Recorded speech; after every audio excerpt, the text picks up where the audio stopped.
உண்மையிலே இந்த பெண்களுக்கு எந்த இடத்துல முற்றுப்புள்ளி வைக்கிறாங்கன்னே தெரியல.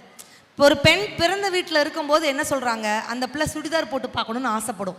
சுடிதார் போட்டுக்கிடவாம்மா, ஹலோ, இதெல்லாம் உன் புருஷன் வீட்டில் போய் பார்த்துக்கோ. என் வீட்டில் நான் உன்னை நல்லபடியாக வளர்க்கணும், ஒருத்தன்ட்ட பிடிச்சி கொடுக்கணும். சரி, சுடிதார் கேன்சல்.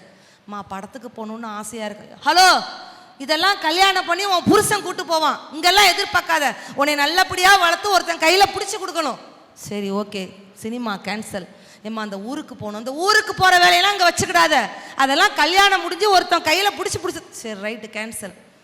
கல்யாணம் முடிஞ்சு அந்த பிள்ளை இப்போ நிறைய கனவுகளோட புகுந்த வீட்டுக்கு வலது கால் எடுத்து வச்சு வருது.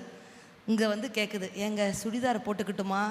படார்னு சொல்லுவான். அந்த சுடிதார் போல வேலையெல்லாம் உங்கள் அம்மா வீட்டோட நிப்பாட்டிக்கோ. இங்கே வந்துச்சுன்னு வச்சுக்கோ, அவ்வளோதான், உங்கள் ஆத்தா வீட்டுக்கு கிளம்பிடு. எங்க இந்த சினிமாவை கூட்டு சினிமா பார்க்குற சோழியை பார்க்குறதுலாம் உங்கள் அம்மா வீட்டோட கட் பண்ணிக்கோ. எங்க இந்த ஊருக்கு போகலாம், அந்த ஊருக்கு போகிற வேலையில் உங்கள் அம்மா வீட்டுக்கு போகிறேன், உங்கள் ஆத்தா வீட்டுக்கு, இதெல்லாம் அங்கேயே கட் பண்ணிடு.